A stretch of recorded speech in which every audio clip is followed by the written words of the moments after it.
Bismillahirrahmanirrahim. Assalamualaikum warahmatullahi wabarakatuh. Hari ini kita akan belajar mengenai teknik menghitung. Jadi teknik menghitung itu terdiri dari beberapa aturan. Yang pertama kita akan pelajari adalah aturan perkalian dan aturan penjumlahan.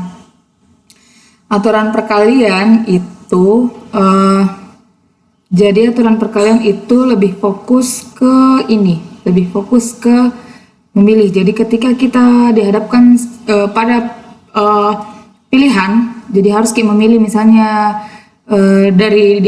mau pakai baju hitam atau baju putih, baju hitam atau baju putih. Ini artinya kita punya dua pilihan,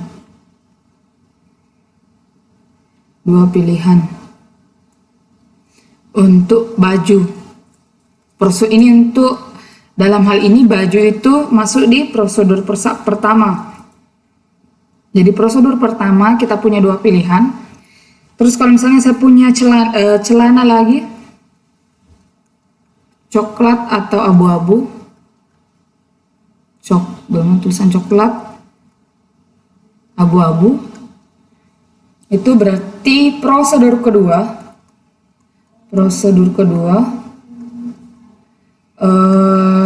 ada dua pilihan juga. Nah, ketika digabungkan, jadi ada berapa banyak cara memilih baju dan celana, itu berarti kita punya baju, ini prosedur pertama baju, dikali dengan prosedur kedua celana.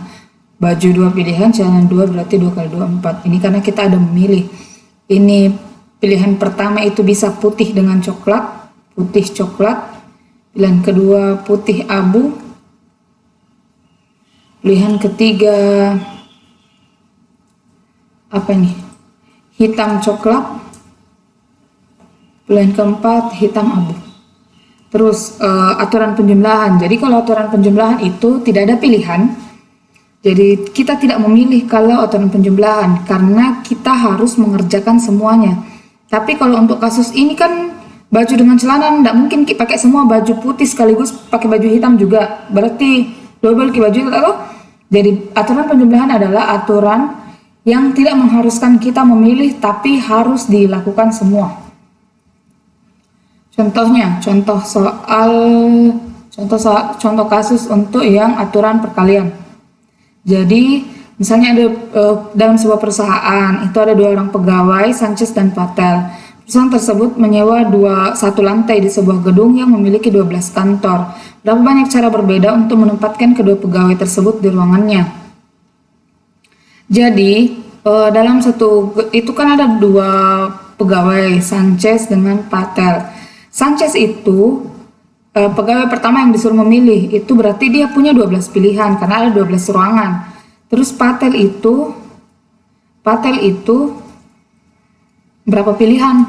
Patel itu hanya bisa memilih 11 ruangan karena pilihan yang satu ruangan tadi itu sudah dipilih sama Sanchez. Nah, di sini kan ada pilihan, karena dia ada pilihan berarti 12 kali 11 itu sama dengan 132. Jadi karena dia pilihan, jadi kita menggunakan aturan perkalian. 12 kali 11 itu 132. Nah, untuk contoh kasus aturan penjumlahan, dalam sebuah kelas mahasiswa diharuskan mengerjakan 3 modul. Masing-masing modul memiliki 23, 15, dan 19 proyek yang berbeda-beda. Tentukan banyaknya proyek yang harus dilakukan oleh mahasiswa. Jadi ini modul 1, ini harusnya modul 2, ini modul 3. Semuanya harus dikerja. Karena semuanya harus dikerja berarti modul pertama itu terdiri atas 23 proyek, modul kedua itu 15 proyek, modul ketiga itu 19 proyek. Karena tidak ada pilihan berarti dia menggunakan aturan penjumlahan yang hasilnya 57.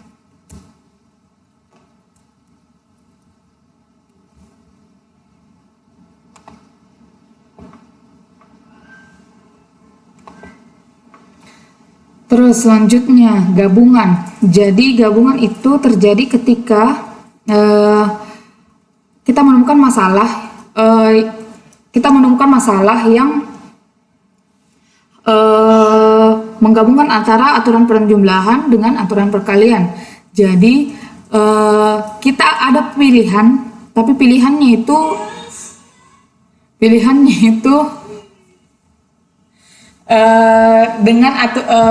dengan masalah yang lain. Misalnya begini, suatu sistem komputer memiliki sebuah password yang panjang karakternya 6 sampai 8. Diketahui bahwa masing-masing karakter terdiri atas huruf atau angka. Berapa banyak password berbeda yang mungkin dibuat?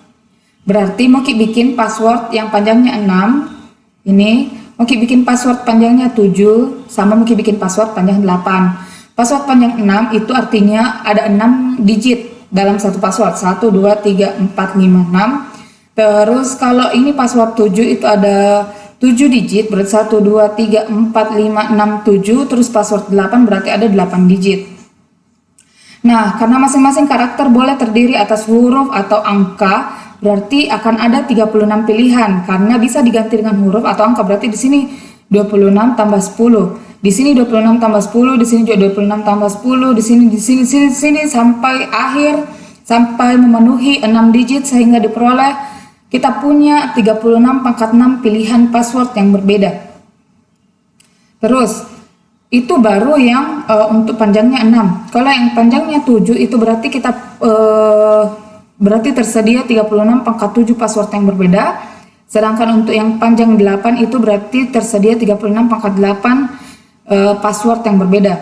Nah, karena antara password 6, password 7, password 8 tidak memilih, berarti kita harus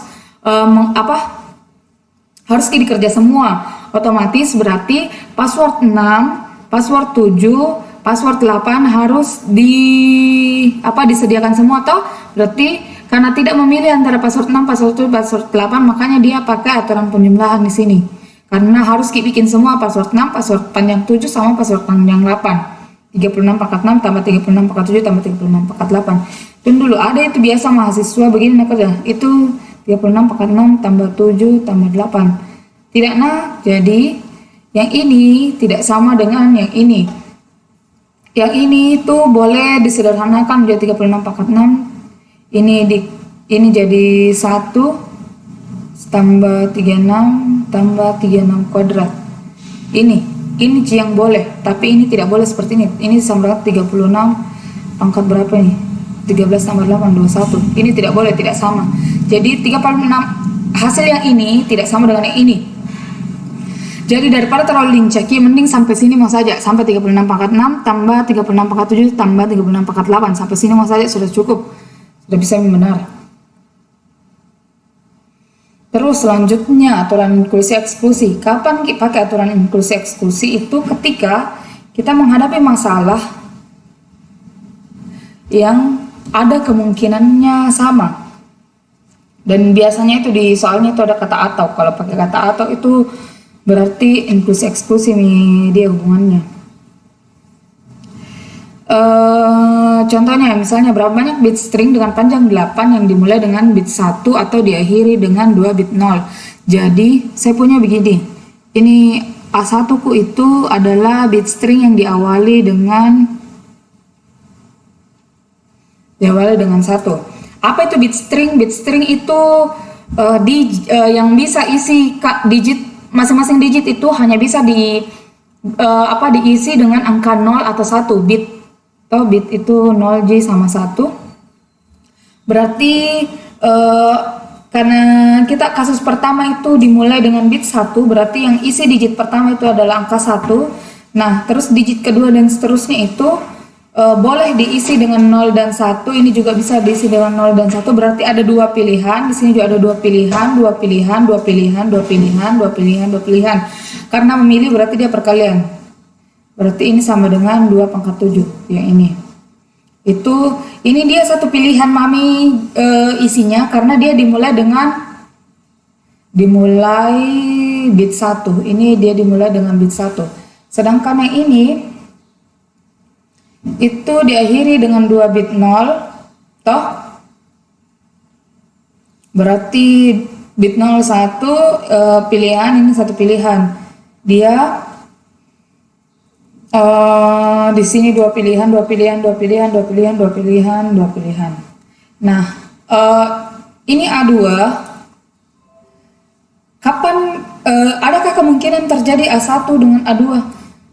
Bisa ada kemungkinan karena bisa saja nanti ini 02 di sini. Ini kalau misalnya untuk yang ini tuh, ini misalnya ini 0.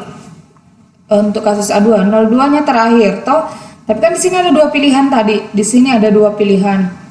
Dua pilihan itu antara 0 dengan 1. Siapa tahu di sini yang isi 1, maka akan sama juga dengan A1 karena di A1 itu 1 2 3 4 5 6 7 8. Misalnya dia fix ini dimulai dari 1, tapi kan di sini ada dua pilihan, di sini juga ada dua pilihan yaitu 0. Bisa saja di sini yang isi 0, di sini juga bisa diisi 0. Jadi ada kemungkinan A1 itu terjadi ada yang sama di A1 dengan A2.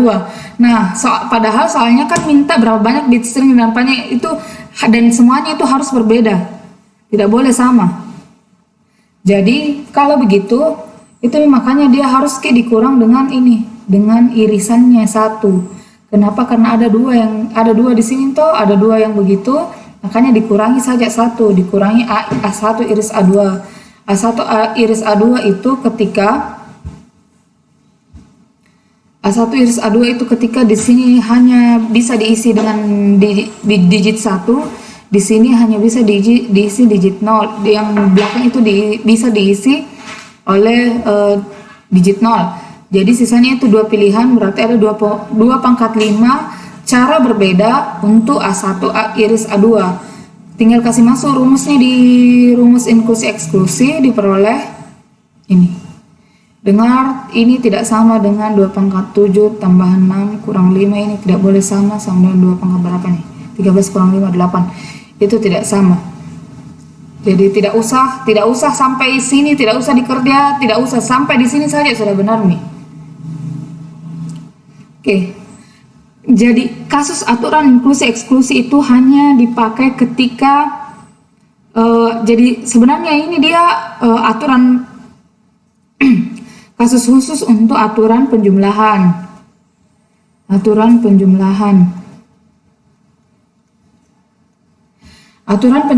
itu kan syaratnya harus dikerja semua. Inklusi eksklusi juga harus dikerja semua. Cuma yang membedakan adalah aturan inklusi eksklusi itu ada kemungkinan kasusnya sama untuk A1 dengan A2. Sedangkan kalau aturan penjumlahan langsung di A1 tambah A2. Kenapa langsung A1 tambah A2? Karena tidak ada kemungkinan yang sama. Sama di tadi kayak modul 1, berapa proyek di modul 2, itu langsung jadi jumlah. Kenapa? Karena tidak mungkin ada proyek yang sama di modul 1 itu sama dengan proyek modul 2. Gitu. Terus selanjutnya aturan pembagian. Jadi aturan pembagian itu definisinya adalah misalkan suatu pekerjaan dapat diselesaikan dalam N cara. Jika ternyata untuk setiap cara terdapat D penyelesaian yang hasilnya identik dan habis membagi N, maka pekerjaan tersebut dapat diselesaikan dalam N per D cara. Jadi contohnya itu ini. Berapa banyak cara berbeda untuk menempatkan 4 orang di meja bundar, di mana 2 orang dianggap sama ketika masing-masing orang memiliki tetangga kiri dan tetangga kanan yang sama. Jadi maksudnya begini. Jadi kalau misalnya ini toh meja, ini kursinya 1, 2, 3, 4. Misalnya di sini duduk A, di sini duduk B, di sini duduk C, di sini duduk D. Dia dianggap sama itu kalau pindah posisi di sini A, di sini B, di sini C, di sini D. Ini dianggap sama karena samping kirinya A tetap B, ini samping kirinya A tetap B, samping kanannya A tetap D. Ini. Jadi ini dianggap sama. Kapan P berbeda? Kalau misalnya di sini A, di sini ini posisi pertama atau ini jadi patokan. Di sini A, terus di sini C, di sini B, di sini D, di sini A. Jadi tadi awalnya A itu di kanannya A, B itu di kanannya A, sekarang tetap J. Sekarang A nya di kiri, sorry, B di kiri ini tuh, di kiri nih. Ini jadi kalau misalnya dulu di meja A, terus ini kanannya B, kirinya D, tuh ini kanan B, kiri D. Nah kalau yang ini A nya, kalau dia mau disamakan A itu kalau misalnya di sini tuh untuk yang supaya sama dengan yang aturan pertama, harusnya B di sini, C di sini, D di sini. Ya toh? Berarti harusnya ini akan dianggap dengan sama dengan aturan yang pertama. Tapi ini beda nih karena B dengan D tidak sama posisi kanan kirinya dari A. Ini jadi tidak boleh artinya adalah aturan pembagian itu dianggap sama kalau dia posisinya hanya berotasi. Jadi kalau berotasi terus urutannya tetap begitu, Ji, A, B, C, D, A, B, C, D, itu dia dianggap aturan satu penempatan yang sama. Jadi ini artinya 1, 2, 3, terus ada kemungkinan lagi ada A di sini, B di sini, C di sini, D di sini. Jadi ada 4 kemungkinan yang sama. Ini dia yang dianggap berbeda. Nah, caranya itu adalah ini kursi pertama. Jadi caranya itu 1, 2, 3, 4. Jadi N itu sama dengan banyaknya ke 1, ke 2, ke 3, ke 4. Ke 1 itu 4 pilihan karena ada 4 orang duduk. Di sini 3 pilihan Mami karena karena orang pertama sudah duduk di sini. Kecuali kalau dia naruh bisa kaki bungsin, jadi mulai sini 4 karena dia tidak bisa kaki bungsin. Jadi 3 Ji, karena orang pertama sudah pilih kursi kedua, kursi pertama. Terus habis itu di sini 1 lagi karena orang kedua sudah duduk di kursi kedua. Terus di sini sisa 1 karena orang ketiga sudah pilih duduk di sini. Jadi N itu sama dengan 4 kali 1 sama dengan 4 faktorial atau sama dengan 12. Itu untuk N. Jadi normalnya tanpa syarat itu adalah ada 12 cara. Tapi karena dia dianggap sama jika misalnya A-nya tadi duduk di K2, baru B di K3, C K4, D di K1. Dengan tadi A di K1 ini dianggap sama B, C, D karena bertetangga A dengan B, terus di kirinya D ini juga A kanannya, B, D kirinya begitu. Jadi dia dianggap satu cara yang sama. Caranya berarti kalau kita pakai aturan pembagian, kalau ada aturan seperti itu berarti N per D itu sama dengan 4 faktorial atau ini tadi yang ini 12 bagi 4 sama dengan 3. 6. Kira-kira seperti itu. Ini 4 itu karena banyaknya kemungkinan hasil identik. Hasil identik itu karena ada 4 kursi. Terus selanjutnya ada permutasi dengan kombinasi. Aturan mainnya adalah permutasi itu dia memperhatikan urutan, sedangkan kombinasi tidak. Seperti apa itu yang dikatakan memperhatikan pengaturan yang memperhatikan urutan? Misalnya ada juara. Kalau saya sebut juara satu misalnya si A, juara 2 si B, juara 3 si C. Nah, kalau saya posisinya saya ubah di sini C, di sini A, di sini B. Apa sama? Tidak, itu sudah beda karena juara 1 C, juara 2 A, juara 3 B itu tidak sama dengan yang aturan yang di atas ini. Itu untuk permutasi. Terus kombinasi yang bagaimana Ji kalau kombinasi kita perhatikan urutan? Misalnya saya mau ambil 3 orang untuk ikut lomba, 3 orang ikut lomba. Saya pilih A, B, C. Kalau saya tulis duluan A, B, C, apakah beda dengan B, A, C? Tidak sama, Ji. Kenapa? Karena orang-orangnya sama untuk ikut lomba. Tidak ada urutan yang harus diperhatikan kalau orang ikut lomba tuh. Makanya di kombinasi itu tidak memperhatikan urutan, berarti A, B, C akan sama, dianggap sama dengan B, A, C. Sedangkan kalau di permutasi, urutan yang diperhatikan berarti kalau A dulu disebut baru B, baru C, untuk aturan pertama terus aturan kedua C, A, B, itu akan berbeda walaupun orang-orangnya sama. Jadi itu perbedaannya permutasi dengan kombinasi. Terus rumus yang digunakan di permutasi dan kombinasi itu juga ini bedanya. Kalau di kombinasi dia masih dibagi dengan R faktorial, kalau permutasi tidak. Permutasi itu N faktorial per N kurang R faktorial. Terus selanjutnya yang untuk kombinasi itu N faktorial per N faktorial kali N kurang R faktorial. Jadi ini bacanya per P N R itu artinya permutasi R objek dari N objek. Terus nilainya R itu selalu lebih kecil daripada N. Jadi N itu minimal, R itu boleh sama dengan N, tapi tidak boleh R itu tidak boleh, ini tidak boleh, R itu tidak boleh lebih dari N. R boleh kecil dari N, R boleh sama dengan N, tapi R tidak boleh lebih besar dari N. Terus kombinasi R dari himpunan dengan N ini N selalu lebih besar dari R dan boleh sama, itu aturannya. Jadi ini artinya kombinasi R objek dari N objek. Terus selanjutnya, nah itu tadi itu kan kalau permutasi dengan kombinasi itu pakai simbol yang begini tadi N faktorial. Ini namanya N faktorial, yang tanda semuanya N faktorial. N faktorial misalnya saya punya 5 faktorial, itu sama dengan 5 kali 4 kali 3 kali 2 kali 1. Ingat dia dimulai dengan angka yang di sininya berurutan berkurang 1 sampai terakhir 1. Nah, kalau 6 faktorial berarti 6 kali 5 kali 4 kali 3 kali 2 kali 1. Ini. Nah, 5 faktorial ini contohnya misalnya bisa ditulis 5 kali 4 faktorial. Kenapa? Karena ini 5. Terus kan tadi harus dimulai dengan angka ininya dan diakhiri dengan 1. Itu ini bisa jadi 4 faktorial. Bisa juga 5 kali 4 kali ininya bisa diambil jadi faktorial, 3 faktorial. Yang penting berkurang kis, masing-masing berkurang kis selalu 1 terus diakhiri dengan angka 1. Nah, contoh soal, berapa banyak cara berbeda untuk memilih 5 pemain dari 10 pemain tenis untuk mengikuti pertandingan daerah? Berapa banyak cara yang berbeda? Ini untuk memilih 5 pemain dari 10 pemain tenis untuk mengikuti pertandingan daerah. Ini ada urutannya enggak?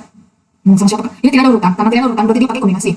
Karena dia pakai kombinasi berarti rumusnya itu kombinasi R dari N itu sama dengan N faktorial per R faktorial kali N kurang R faktorial. R-nya di sini berapa? Di sini R sama dengan 5, N-nya sama dengan 10. Ingat N itu selalu lebih banyak daripada R. Jadi ada 5 diambil dari 10, gitu tuh. Otomatis 5 harus lebih yang R harus lebih sedikit daripada si N. Nah, terus dari rumus ini kan yang N-nya kita tadi 10 faktorial per 5 faktorial, 5 faktorial. Nah, itu 10 faktorial bisa Kak pakai tadi cara sebelumnya berarti bisa bentuk 10 kali 9 kali 8 kali 7 kali 6 kali 5 faktorial. Kenapa saya harus berarti 5 faktorial? Karena supaya bisa saya hapus ini untuk yang 5 faktorial. Kalau misalnya di sini dia 6 faktorial di bawah sini berarti di sini saya bentuknya sampai 6 faktorial. Nah, tapi karena yang di bawah itu 5 faktorial berarti saya bentuk di 5 faktorial supaya bisa langsung dicoret habis. Terus ini kan 5 faktorial yang satunya lagi itu saya urai jadi 5 kali 4 kali 3 kali 2 kali 1. Ini dan seterusnya sehingga diperoleh hasil 250. Nah, yang ini itu pakai kombinasi. Kita pakai kombinasi karena tidak ada karena tidak ada urutan yang diperhatikan. Sedangkan yang ini permutasi. Ini kan memilih juara 1 dan 3. Tadi itu kalau permutasi ada juara, kombinasi tidak ada. Jadi untuk yang contoh yang perhatikan urutan itu contohnya ada juara, ada posisi penempatan duduk. Terus ada posisi dalam permainan, kalau misalnya boleh kalau kiper, pemain tengah, pemain belakang. Terus kalau yang kombinasi tanpa urutan itu misalnya peserta yang ikut serta lomba, terus sama kepanitiaan itu kan. Kecuali kalau kepanitiaan yang memperhatikan kedua sekretaris bendahara itu baru pakai posisi permutasi. Tapi kalau kombinasi yang cuma bilang mau diambil 3 orang panitia tanpa memperhatikan dia posisinya di mana itu berarti dia kombinasi tanpa urutan. Di sini tadi karena dia memilih juara 1 2 3 dari 10 orang yang ikut turnamen berarti permutasi 3 dari 10 orang karena kita mau mengambil 3 juara. Rumusnya tadi permutasi itu sama dengan R dari N sama dengan M faktorial per N kurang R faktorial. Berarti 10 faktorial per 10 kurang 3 faktorial dan seterusnya. Terus selanjutnya ada permutasi dengan objek identik. Jadi permutasi dengan objek identik itu terjadi ketika dalam ketika menghadapi masalah seperti ini, berapa banyak kata berbeda yang dapat dibentuk dengan huruf-huruf pada kata sukses ini sukses kan ini C, ini C, ini S, ini S, ini kan identik ini C-nya dengan S-nya. Jadi kalau misalnya bisa juga misalnya buah mangga, ada 2 buah mangga, tuh mangga. Jadi Jadi mangga 1 dengan mangga 2, kalau misalnya tidak ada syarat apa-apanya, walaupun mungkin bentuknya ada satu kecil, ada satu besar, yang penting dua-duanya mangga, itu dia akan dianggap dua objek identik. Kalau misalnya untuk buah, sayuran, untuk benda yang lain, kursi 1, kursi 2, dan seterusnya itu dianggap objek identik, kecuali tidak ada penandanya bilang ini harus berbeda dengan ini. Kalau misalnya tidak ada di permintaan bahwa dia berbeda, ada di situ juga di syaratnya dia dianggap identik, maka kita pakai permutasi dengan objek identik. Permutasi dengan objek identik definisinya adalah diberikan sekumpulan objek yang terdiri atas K jenis. K jenis itu berarti ini ada 1, 2, 3, 4. Ada 4 jenis, ada 4 jenis huruf S, U, C, E. Ini 4 jenis itu K-nya. Terus di masing-masing jenis secara urutan nomor sebanyak N1, N2 sampai NK. N1 itu NS misalnya itu sama dengan 1 di sini kan ada 1 sorry, ada 3. Sorry, NS sama dengan 3 kan ada 3 ini, ada 3 huruf S, NU itu sama dengan 1 kan ada 1 huruf U, NC ada 2 kan ada 2 huruf C, dan NE sama dengan 1 kan ada 1 huruf E. Itu artinya masing-masing jenis itu ada sebanyak N1, N2, N sampai NK cara. Nah, berdasarkan rumus diperoleh, jadi rumusnya ini permutasi N itu total keseluruhan berapa benda. Terus K itu berapa jenis, K itu jenisnya. N itu berapa banyak total benda. Jadi N1 itu ada N1 untuk jenis pertama, N2 untuk jenis kedua sampai NK. Nah, itu rumusnya ini ditambah-tambah. Ini 3 atau bisa juga N faktorial N tadi itu berapa total benda? Pada berapa huruf di sini 1 2 3 4 5 6 7. Dari 7 huruf berarti 7 faktorial per 3 faktorial karena 3S, 1 faktorial karena 1 U, 2 faktorial karena 2C, 1 faktorial karena 1 N. Itu bisa disederhanakan menjadi 3 faktorial kali 2 faktorial. Itu kenapa karena 1 faktorial itu sama dengan 1, 0 faktorial juga perhatikan sama dengan 1 ada pembuktiannya, silakan cari di internet banyak. Kalau penasaran kalau banyak waktu sampai. Jadi 7 faktorial, nah ini lagi diubah lagi itu 7 kali 6 kali 5 kali 4 kali 3 faktorial. Karena di bawah 3 faktorial jadi supaya bisa dikasih habis mati, jadi 7 kali 6 kali 5 kali 4 per 2. Ini hasilnya sama dengan 420. Begitu kira-kira. Terus kombinasi dengan pengulangan. Kombinasi dengan pengulangan itu biasanya begini. Jadi kombinasi dengan pengulangan itu ada misalnya tuh belanja di laptop. Ada itu namanya roll floss roll. Roll floss. Ada kuenya namanya ini tuh.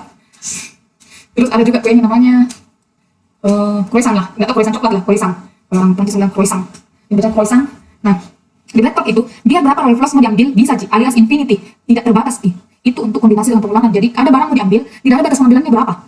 Yang aturannya adalah misalkan toko kue memiliki 4 jenis biskuit berbeda. Banyaknya cara 6 biskuit dapat. Jadi yang dibatasi adalah mama uji batasi kok misalnya. Kau cuma boleh ambil 10 kue. Terserah mau ke berapa roll floss mau ambil croissant berapa, yang penting 10 totalnya itu kue. Berarti saya bisa pilih 1 floss 9 croissant, bisa 2 floss 8 croissant, bisa 3 floss 7 croissant, bisa 4 floss 6 croissant dan seterusnya. Bisa juga semuanya floss, enggak ada floss tapi semuanya croissant juga boleh. Tergantung dari syarat soal. Itu untuk kasus dengan kombinasi dengan pengulangan. Jadi begitu aturan mainnya. Kan selama ini kalau kombinasi itu syaratnya adalah R dari N. Jadi mau ambil 4 orang dari 40 mahasiswa. Itu tuh kalau kombinasi biasa. Nah, kalau kombinasi dengan pengulangan itu infinity. Terserah kamu berapa, yang penting syaratnya adalah ada total 10 kue, totalnya yang disyaratkan. Kalau tadi itu totalnya totalnya 40, berapa yang diambil juga disyaratkan. Nah, kalau di kombinasi dengan pengulangan, totalnya yang disyaratkan 10, tapi berapa mau ambil untuk jenis A, jenis B tidak ada syarat. Ini kan dibatasi syarat 4. Oh, itu bedanya. Nah, jadi misalnya ini ada 4 jenis biskuit, berapa banyak cara 6 biskuit dapat dipilih.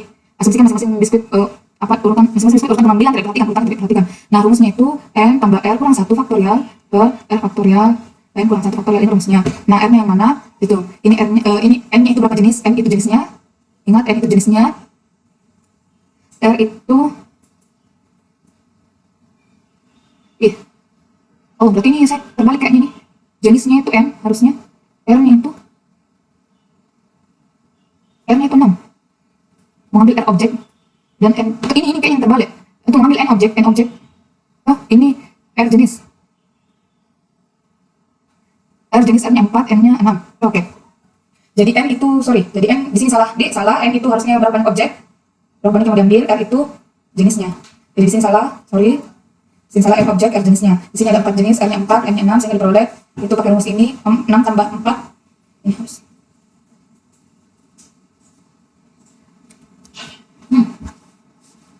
Oke, tadi lalat itu harusnya ini harusnya N objek. Yang ini R jenis, jadi N itu banyaknya objek yang mau diambil. Sedangkan R itu jenisnya, berapa jenis, sehingga diperoleh yang ini. Hasil akhirnya silakan hitung sendiri. Nah, ini ada latihan soal. Sudah ada jawabannya di atas, silakan adik-adik cari sendiri caranya. Kalau ada yang mau ditanyakan silakan bertanya lewat WA. Di sini juga, jadi semua di sini sudah ada caranya. Ada soal, ada latihan.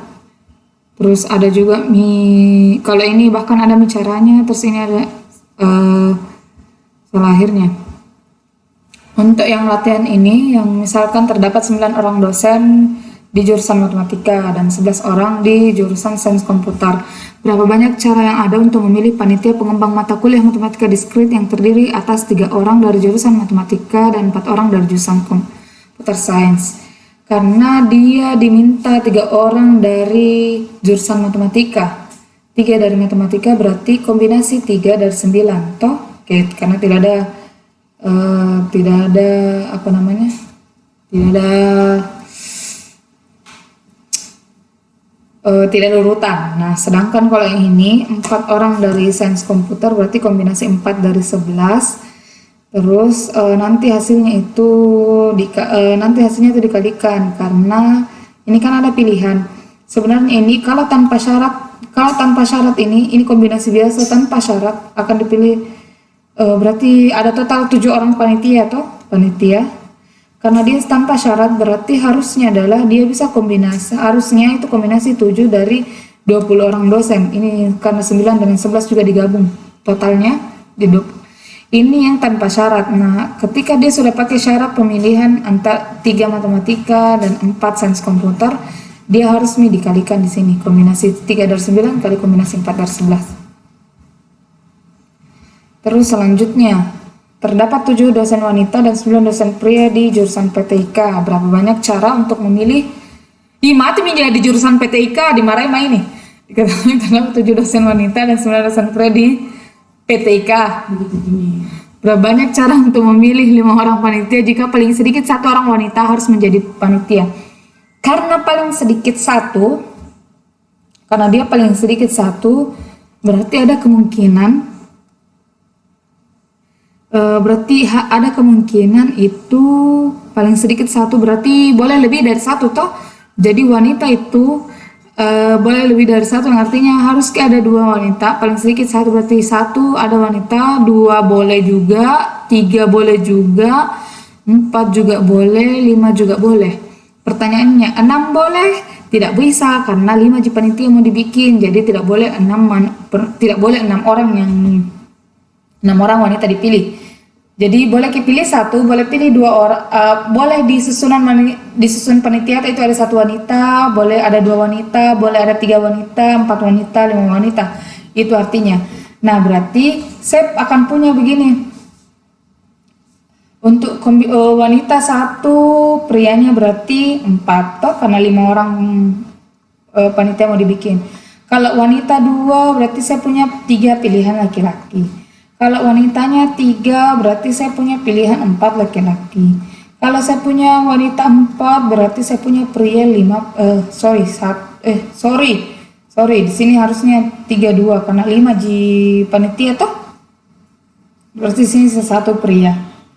Kalau 5-5-nya wanita juga boleh. Terus berarti kalau 5-5-nya wanita berarti tidak ada laki-laki. Nah, untuk wanita 1 berarti kombinasi 1 dari 7 karena 7 perempuan, 1 cuma dipilih. Ini kombinasi 4 dari 9 karena 9 laki-laki 4. Ini kombinasi 2 7 kali kombinasi 3 9. Ini kombinasi 3 7 kombinasi 4 9. 2 9, sorry. Dan seterusnya. Ini kenapa sisa 2? Karena 5 mau dipilih, baru 3 wanita karena 3 wanita berarti sisa 2 pria dipilih. Dan seterusnya sampai sini berarti diperoleh ini. Nah, ada cara yang lebih mudah karena arti apa di sini yang tidak ada, apa di sini yang belum dituliskan itu bagaimana kalau tidak ada perempuan. Tapi kan syaratnya harus minimal 1 laki-laki. Berarti ini kita kalau yang kita pakai cara yang tadi ini penjumlahannya ini cara lurus. Ini cara tidak lurusnya itu kita menghitung dari bagaimana kalau tidak ada perempuan yang lawan kita mulai dari lawannya yang dihitung. Lawannya 1 2 3 4 5 itu 0 karena ketika tidak ada kan permintaannya paling sedikit 1, tapi saya datang sintingku pergi hitung yang kalau sekalian tidak ada perempuan biar 1, jadi W0 terus berarti prianya 5, ini berarti kombinasi 0 dari 7, ini berarti 5 kombinasi 5 dari 11. Nah, terus selanjutnya begitu oh tidak, dia harus dikurang dengan bagaimana kalau pemilihan panitianya tanpa syarat. Tanpa syarat itu ketika kombinasi 5 karena 5 orang panitia mau diambil, dari 16. Kenapa 16? Karena dari 7 tambah 9, 7 perempuan, 9 laki-laki. Ini artinya 5 panitia mau diambil tanpa memperhatikan gender. Yang penting kita ada 16 orang di situ mau dipilih. Dari total 16 orang mau dipilih 5 tanpa syarat. Pokoknya ini artinya tanpa syarat. Ini ada syaratnya, yaitu ketika perempuannya tidak ada perempuan tapi laki-laki semua. Ini karena 0 W, P-nya 5. Berarti 7 kombinasi 5 dari 16 dikurang ini kasus yang tidak ada perempuan laki-laki semua, kombinasi 0 dari 7 dikali kombinasi 5 dari 11. 9 deng, sorry 9. Itu ini untuk yang cara yang lainnya. Ini untuk cara yang lurus, ini cara yang tidak lurus tapi sebenarnya lebih simpel. Oke, cukup sekian dari saya. Terima kasih. Kalau ada yang mau ditanyakan silakan lewat WA. Assalamualaikum warahmatullahi wabarakatuh.